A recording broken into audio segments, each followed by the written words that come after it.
ये एक ऐसी समन्ड क्रीचर थी जिसे पूरी दुनिया तुच्छ समझती थी। लेकिन जिस पल मैंने उसे समन किया, उसी पल मैं खुशी से पागल होकर उसे अपनी बाहों में कस कर पकड़ लिया। ये देखकर मेरे क्लासमेट्स मेरा मजाक उड़ाने लगे और मुझे जीनियस कहकर चिढ़ाने लगे। यहाँ तक कि मेरे होमरूम टीचर, जिसने मुझसे बहुत उम्मीदें लगा रखी थी, मुझ पर चिल्लाने लगा कि मैं उसकी दी हुई शिक्षा के साथ विश्वासघात कर रहा हूँ। ये सब देखकर मैंने बस हल्की सी मुस्कान दी और कुछ नहीं कहा। इसके बजाय मैंने अपनी सारी चीजें बेच दी ताकि 50 किलोग्राम लीन मॉन्स्टर मीट खरीद सकूं, क्योंकि मुझे इस छोटे से काले कुत्ते की छिपी हुई टैलेंट को एक्टिवेट करना था। उसी समय मैंने उसके सिर को सहलाया और अचानक कॉन्ट्रैक्ट की एक नोटिफिकेशन मेरे दिमाग में गूंज उठी। लॉयल्टी लेवल कभी धोखा नहीं देगा, वाइटल लिंक स्थापित करें।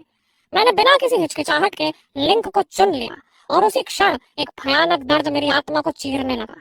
मैं जमीन पर गिर पड़ा और दर्द से चीखने लगा। आसपास के क्लासमेट्स को लगा कि मैं सदमे को सह नहीं पाया, इसलिए वे सब मेरा मजाक उड़ाने लगे।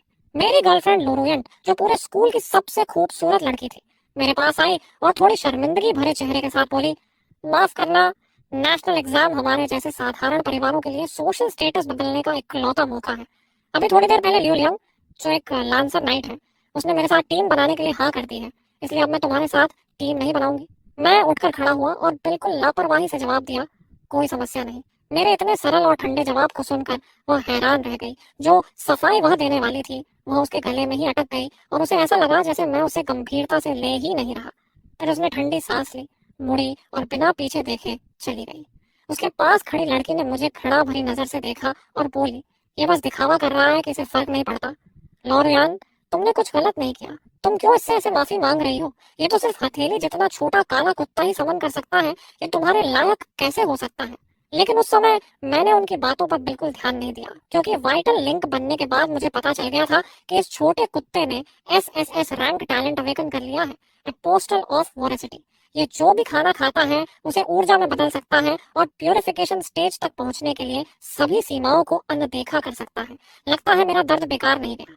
पूरे महान चाया एम्पायर में एसएसएस रैंक टैलेंट वाले लोग उंगलियों पर गिने जा सकते हैं, और जब भी ऐसा कोई नया व्यक्ति सामने आता है तो पूरा राष्ट्र उसे बहुत महत्व देता है और उसकी सुरक्षा सुनिश्चित करता है, क्योंकि वे बेहद शक्तिशाली होते हैं।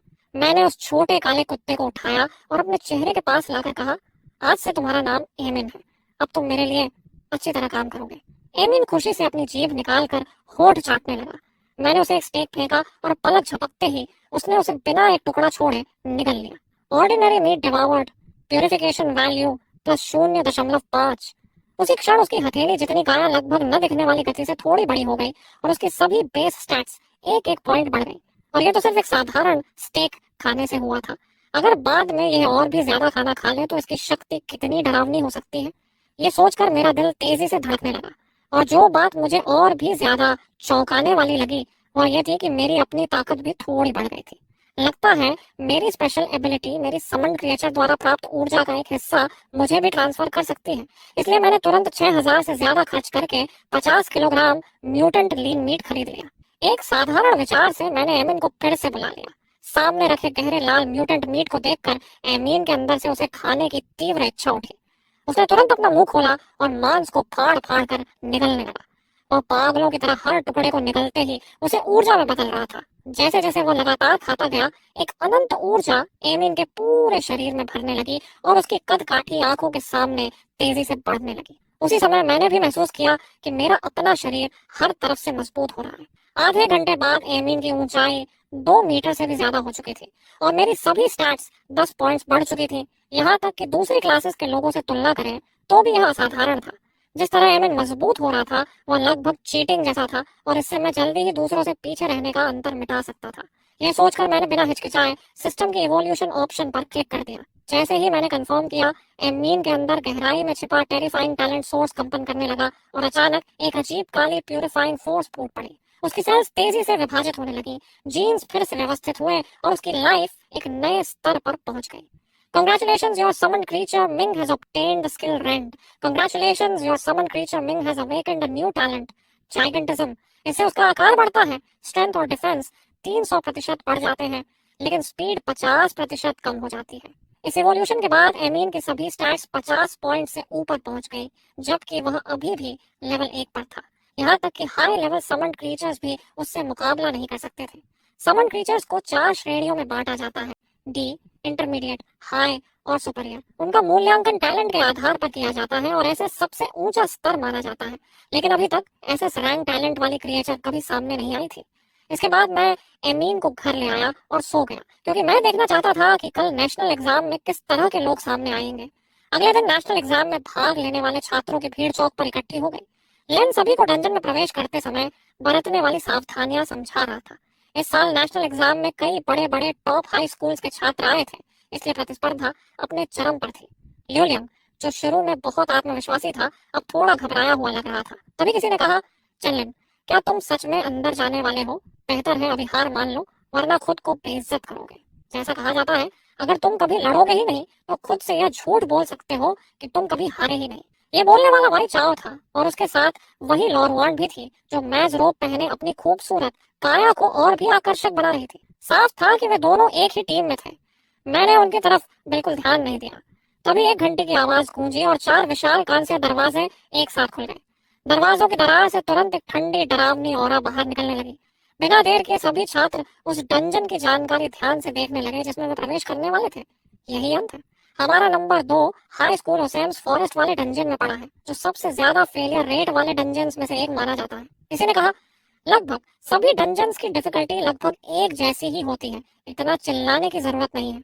तुम्हारे नंबर 3 हाई स्कूल को थोड़ा आसान डंजन मिला है, इसलिए तुम लोग शिकायत नहीं कर रहे।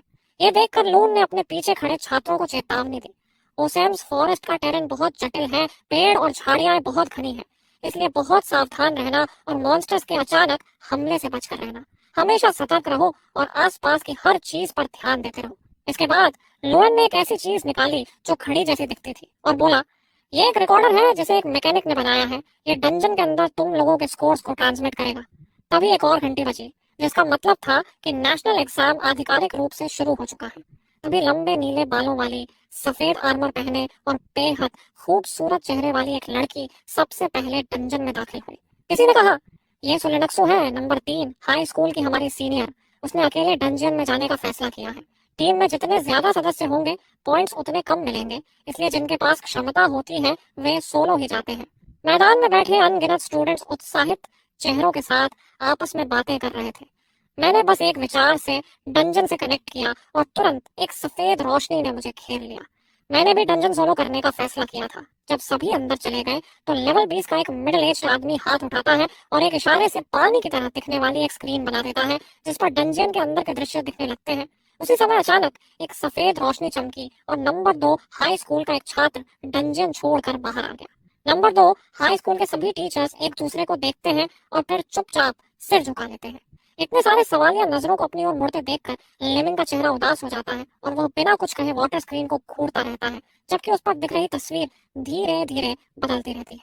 अचानक एक घने जंगल के बीच एक अकेला लड़का दिखाई देता है।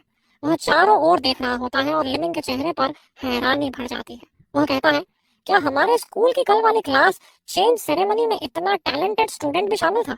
ये सुनकर लून को समझ नहीं आता कि क्या जवाब दे, क्योंकि वह अच्छी तरह जानता है कि मैं तो बस एक साधारण समनर हूँ। लेकिन उसी समय डंजियन के अंदर हल्का चक्कर खत्म होने के बाद मैं होश में आता हूँ और आसपास का निरीक्षण करता हूँ। तभी मुझे किसी चीज के गिरने की आवाज सुनाई देती है। मैं 1 सेकंड भी देर नहीं करता।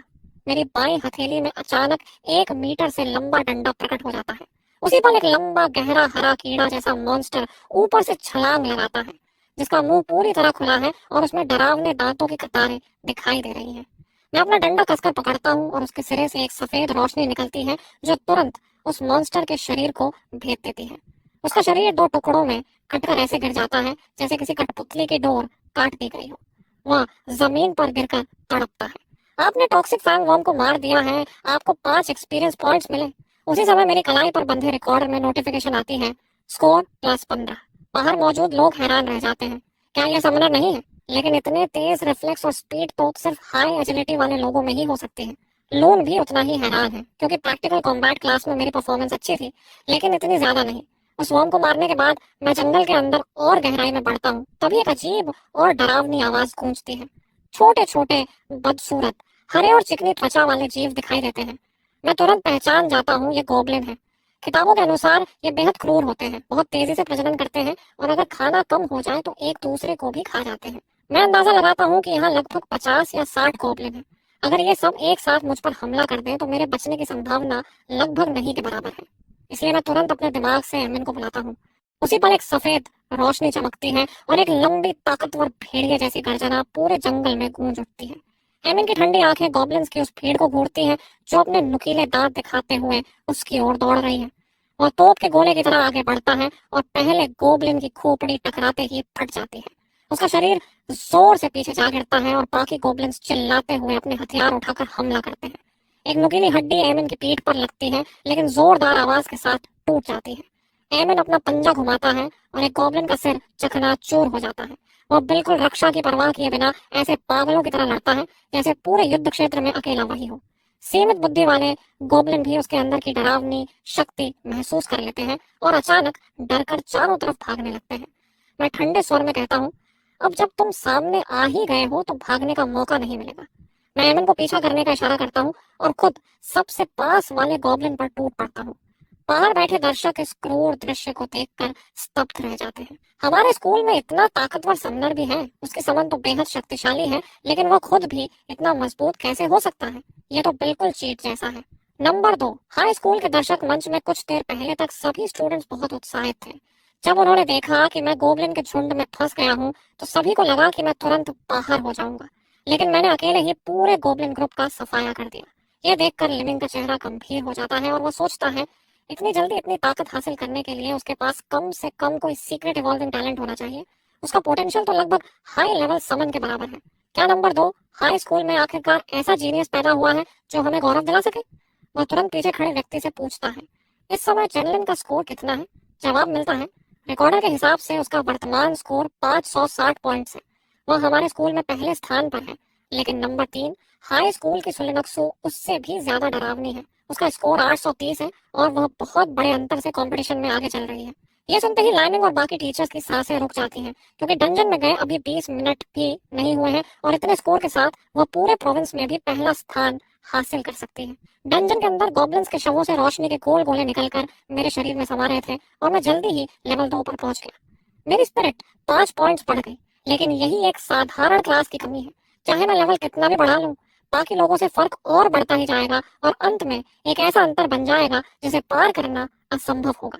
लेकिन मुझे इसकी ज्यादा चिंता नहीं थी, क्योंकि एमिंग की सब कुछ अब्सॉर्ब करने वाली क्षमता इस कमी को पूरा कर सकती है। मेरा स्कोर पहले ही क्वालिफिकेशन थ्रेशोल्ड से ऊपर जा चुका था, इसलिए एकेडमी में एडमिशन लगभग तय था। लेकिन मेरी महत्वाकांक्षा इससे कहीं आगे थी। एमिंग गॉब्लिन्स के शवों को चबाते हुए कड़क कड़क की आवाज कर रहा था। मैंने कहा, चलो एमिंग, अब आगे बढ़ते हैं। असली शिकार तो अभी शुरू हुआ है। गॉब्लिन्स झुंड में रहने वाले जीव होते हैं, इसलिए अगर यहाँ उनकी एक टुकड़ी मिली है तो आसपास उनका कोई घोंसला जरूर होगा। करीब 10 मिनट तक मुझे एक भी मॉन्स्टर नहीं मिला, जिससे मेरा शक और पक्का हो गया। इसे डंजन कहा जाता है, लेकिन यह असल में एक अलग दुनिया जैसा है। यहाँ कुछ भी अपने आप रिस्पॉन्ड नहीं होता, सब कुछ प्रकृति के नियमों के अनुसार चलता है। तभी अचानक ऊपर से लंबी हड्डियों की भालाएं मेरी तरफ फेंकी गई और चारों ओर से गोब्लिन युद्ध की चीखें लगाते हुए मुझ पर टूट पड़े। उनके हथियार हवा में लहरा रहे थे, लेकिन मेरे चेहरे पर डर का कोई निशान नहीं था। मेरा डंडा पल भर में तलवार में बदल गया और एक ही बार में मैंने एक गोब्लिन का सिर धड़ से अलग कर दिया।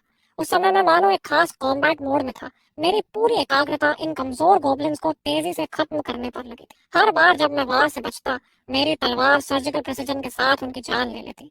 उस पल मैं हवा में नाचती तितली जैसा था, जिसकी पंख दरअसल मौत की दरांती थी। ये लड़ाई इतनी सुंदर और सटीक थी कि मानो कोई कला हो। और नंबर 2 हाई स्कूल के दर्शक, चाहे शिक्षक हो या छात्र, सब हैरान और उत्साहित होकर मुझे देख रहे थे। क्या जबरदस्त कॉम्बैट स्किल है! उसने जरूर बहुत अभ्यास किया होगा। उसकी स्वॉर्ड मास्टरी तो और भी अद्भुत है। हर वार बिल्कुल गले को काटता है। अगर 1 मिलीमीटर भी इधर उधर हो जाए तो वार घातक नहीं होगा। अब किसी की नजर कहीं और नहीं थी, सबकी आंखें मुझ पर ही टिकी थी। लोरेन को तो जैसे झटका लग गया, क्योंकि 3 साल के हाई स्कूल में उसने मुझे ट्रेनिंग क्लासेस में कभी तलवार छूते तक नहीं देखा था। तभी किसी ने चिल्लाकर कहा, सावधान, लेवल 6 के बर्जरकर गॉब्लिन्स आ गए हैं, कुल 13 हैं। चेनलिन मुसीबत में पड़ सकता है। रुको, यहाँ फायर गोब्लिन और आइस गोब्लिन भी हैं। उसने अकेले गोब्लिन नेस्ट खोज लिया है, ये बहुत खतरनाक है। इन गोब्लिन के आते ही उनका लीडर सामने आया और गोब्लिन ने अपनी बेतरतीब हमले बंद कर दिए। आग की लपटों से घिरे फायर गोब्लिन ने एक भयानक चार्ज किया और मुट्ठी जितने बड़े फायरबॉल्स बनाकर मेरी ओर फेंके। मैं तेजी से हर एक को डॉज करता रहा। लेकिन उसी मौके का फायदा उठाकर दूसरे गोबलिन ने हमला किया। मैंने हल्का सा सिर घुमाकर एक भाले से बचा और तुरंत हाथ बढ़ाकर एक गोबलिन को गर्दन से पकड़कर हवा में उछाल दिया। उसी समय आने वाले फायर बॉल्स उससे टकराकर भयंकर आग के विस्फोट में बदल गए। इसके बाद मैंने बाकी गोबलिन्स को भी प्रोजेक्टाइल की तरह इस्तेमाल करना शुरू कर दिया और उन्हें कैनन बॉल की तरह फायर गोबलिन की ओर फेंकता रहा। बाहर यह दृश्य देखकर सभी छात्र दंग रह गए। क्या ऐसे भी लड़ाई लड़ी जा सकती है? यहाँ तक कि उनके शिक्षक लून भी अवाक थे, क्योंकि उन्हें याद ही नहीं था कि उन्होंने मुझे ऐसा कोई तरीका सिखाया हो। इस बीच मैंने फायर गोबलिन्स को पूरी तरह भ्रमित कर दिया था। अगर वे जादू करते तो अपने ही साथियों को मार देते, और अगर जादू नहीं करते तो मैं उन्हें खत्म कर देता। इस अफरा तफरी का फायदा उठाकर एमिन पीछे की ओर से घुस गया और एक एक करके उन्हें खत्म करने लगा। सैकड़ों गोबलिन की भीड़ में अब सिर्फ कुछ ही बचे थे और उनके पास भागने के अलावा कोई रास्ता नहीं था। इस बार मैंने उन्हें पूरी तरह खत्म नहीं किया, बल्कि धीरे धीरे उनका पीछा करते हुए उनके ठिकाने तक पहुंचने का फैसला किया। मैं भागते हुए गोबलिन का पीछा करता हुआ एक गुफा तक पहुंचा। तभी ऊपर चट्टान से कुछ छोटे हरे साए कूदे। मैंने अपनी तलवार कसकर पकड़ी और एक तेज वार किया। गोबलिन का सिर और शरीर अलग अलग जमीन पर गिर पड़े। बाकी दो को एमीन ने पकड़ लिया, जिसकी नाइट विजन बहुत तेज थी, और उसने उन्हें डरावनी चरमराहट के साथ निगल लिया। अचानक गुफा के मोड़ से अनगिनत मशालों की रोशनी दिखाई दी। मेरा चेहरा गंभीर हो गया और मैं तुरंत पीछे हट गया। दीवारों पर भयानक आकृतियों की भीड़ रेंग रही थी। मैंने जोर से एमिन को पुकारा। उसी पर उसका शरीर डरावनी गति से बढ़ने लगा। टैलेंट एक्टिवेट हो चुका था। वो अचानक आगे झपटा और गॉबलिन्स को हवा में उछालते हुए चारों ओर बिखेर दिया। उसके विशाल टांगों के नीचे गोबलिन्स को चलने लगे और उनके शरीर दबाव से फटकर खून के कूदे में बदल गए। तभी एक भयानक और गूंजता हुआ गर्जन सुनाई दिया। घने बार से ढकी गर्दन, उभरी हुई मांसपेशियां और छोटे मकान जितना विशाल शरीर लिए एक डरावना मॉन्स्टर धीरे धीरे अंधेरे से बाहर आया और एमिन को घूरने लगा। मेरा चेहरा तुरंत गंभीर हो गया। वो एक ट्रोल था। वह पूरी ताकत से दौड़ता हुआ आया और हर कदम पर गुफा कांपने लगी। एमिन ने बिना जरा भी डरे सीधे उस पर हमला कर दिया। उसके तेज पंजों पर काली रोशनी चमक रही थी और पहला वार ट्रोल के शरीर पर पड़ा, जिससे 4 गहरे, लेकिन ज्यादा गहरे नहीं, घाव बन गए। दर्द से ट्रोल और भी उग्र हो गया। उसकी 1-1 मीटर चौड़ी दोनों हथेलियों ने एमिन को पकड़ लिया और उसने जोरदार हेडबट मारा। एमिन चारों पैरों समेत जमीन पर जा गिरा। उसके मुंह से खून बहने लगा और वह दर्द से कुर्राया। एमी को मुश्किल में देखकर मैंने तुरंत अपनी क्लास स्किल रीइंफोर्समेंट इस्तेमाल की, जिससे उसकी बेस स्टैट्स में 20% की बढ़ोतरी हो गई। सफेद रोशनी की पतली किरणें एमिन के शरीर पर चमकने लगी। अगले ही पल एमिन ने ट्रोल को पलटकर जमीन पर गिरा दिया और अपने दांतों से उसका एक बड़ा मांस का टुकड़ा नोच लिया। खून से लाल आंखों वाला ट्रोल भी अपनी स्किल ब्लड थर्स्ट एक्टिवेट कर देता है और दोनों एक दूसरे में उलझकर पागलों की तरह लड़ने लगते हैं। उसी समय मैं लगातार एनहांसमेंट स्पेल डालता रहता हूँ और साथ ही रिकवरी स्पेल भी इस्तेमाल करता हूँ। उनकी इस भयंकर लड़ाई की आवाज सैकड़ों मीटर दूर तक गूंजने लगती है। जिन छात्रों ने वह आवाज सुनी वे सभी हैरान रह गए। दफन हड्डियों के जंगल के बॉस कम से कम लेवल 12 के होते हैं। आखिर कौन सा पागल है जो उससे लड़ने चला गया? तभी आवाज से खींचकर 3 लोगों की एक टीम वहां पहुंची। उन्हें लगा था कि वे थोड़ी मदद कर देंगे और साथ ही कुछ लूट का हिस्सा भी मिल जाएगा, लेकिन जब वे वहां पहुंचे तो दंग रह गए, क्योंकि बॉस से लड़ने वाली कोई टीम नहीं थी। वहां सिर्फ मैं अकेला था। उसी पल मैंने अपनी तलवार से अंतिम वार किया और ट्रोल के सिर के ऊपर की लाइफ बार 1 से सीधे 0 पर आ गई। पूरे समय आसपास मौजूद किसी भी छात्र की हिम्मत नहीं हुई कि बीच में दखल दे सके। लियोम और लियोयान भी वही थे और दोनों ही हैरानी से यह दृश्य देख रहे थे। ये छोटा सा लड़का एक ही